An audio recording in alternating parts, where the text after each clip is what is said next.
Hello friends, this Ruhi दीबा। Welcome to Ruhi Deeba classes. I hope all are good. Friends, आज हम करेंगे अपना एक्सरसाइज 1.3 का क्वेश्चन नंबर 6। हमें क्या गिवन है, P upon Q, Q not equal to 0 के रूप की परिमेय संख्याओं के अनेक उदाहरण लीजिए जहां P और Q पूर्णांक है, जिनका 1 के अतिरिक्त अन्य कोई उभयनिष्ठ गुणनखंड नहीं है और जिसका शांत दशमलव प्रसार है। क्या आप ये अनुमान लगा सकते हैं कि Q को कौन सा गुण अवश्य संतुष्ट करना चाहिए? तो यहाँ पर इसका मीनिंग क्या है कि P अपॉन Q क्या है, एक परिमेय संख्या है। इसके काफ़ी सारे एग्जाम्पल आप ले सकते हैं। P और Q क्या है, इंटीजर्स तो हैं, लेकिन उनको कॉमन फैक्टर क्या होना चाहिए, 1 होना चाहिए और उसके अलावा कुछ और नहीं होना चाहिए। और जो हमारा एक्सपेंशन है वो क्या हो, शांत दशमलव। शांत दशमलव का मीनिंग क्या होता है कि डिवीज़न करने पर रिमाइंडर लास्ट में आपको क्या मिल जाए, 1 मिल जाए। और इसी को हमने क्या करना है, अनुमान लगाना है या इमेजिन करना है कि Q की कौन सी क्वालिटी ऐसी होनी चाहिए जो उसे सेटिस्फाई करे। सॉल्यूशन में सबसे पहले हम क्या करेंगे, बहुत इजी है कि मतलब सेटिस्फाई करने वाला हो, टर्मिनेट हो, तो P अपॉन Q और क्या होना चाहिए, टर्मिनेटिंग होना चाहिए, शांत दशमलव प्रसार।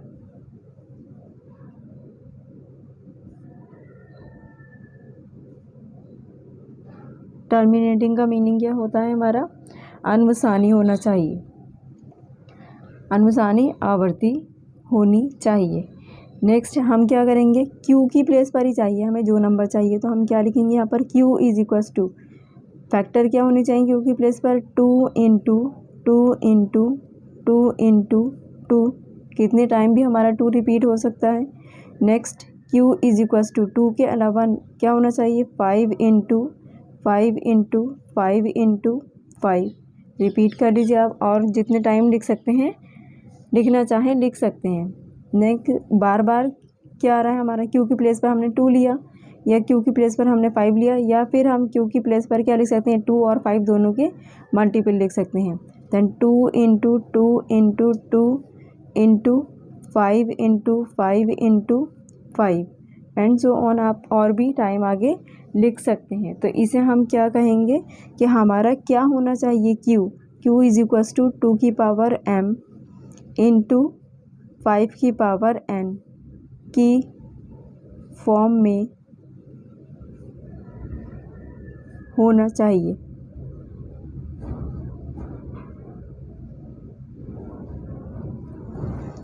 Q की प्लेस पर क्या हो, या तो 2 की पावर m होनी चाहिए, 2 की power m into 5 to the power n, या तो सिर्फ हमारा 2 के मल्टीपल होने चाहिए, या फिर 5 के मल्टीपल होने चाहिए, या फिर इन दोनों के मल्टीपल होने चाहिए।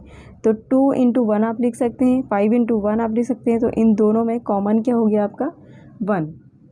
यही हमें बताना था। तो लास्ट में लाइन आपने क्या लिख देनी है, Q के अभाज्य गुणनखंड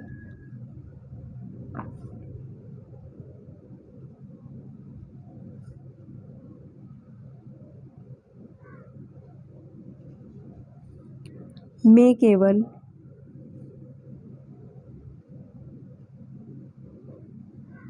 टू की घात या 5 की घात या 2 और 5 मतलब दोनों की पावर होनी चाहिए।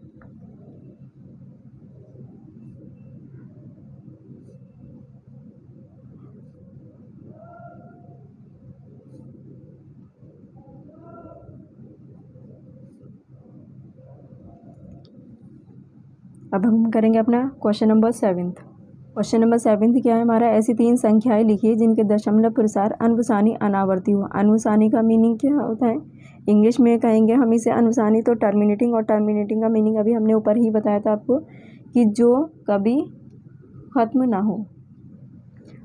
टर्मिनेट मतलब ख़त्म होना, और नॉन टर्मिनेटिंग जिसमें आप डिवाइड करते हैं और रिमाइंडर आपको कुछ ना कुछ मिलता रहे। अनावर्ती का मतलब है जिसमें आवृत्ति नहीं होनी चाहिए सेम की। सॉल्यूशन में हम क्या लिखेंगे, इस टाइप के एग्जाम्पल ही हमें लिखने हैं। तो एग्जाम्पल में 0.10 लिख लीजिए। इसी टाइप का हमने एग्जाम्पल नंबर 10 किया था, तो इसे हम क्या लिख सकते हैं, 0.30 300, 300, 3/4 तो ये क्या हो गया हमारा। इसी तरीके से आगे क्या हो नंबर आपका चलता रहे, तो इसे हम क्या कहेंगे, non terminating and non requiring.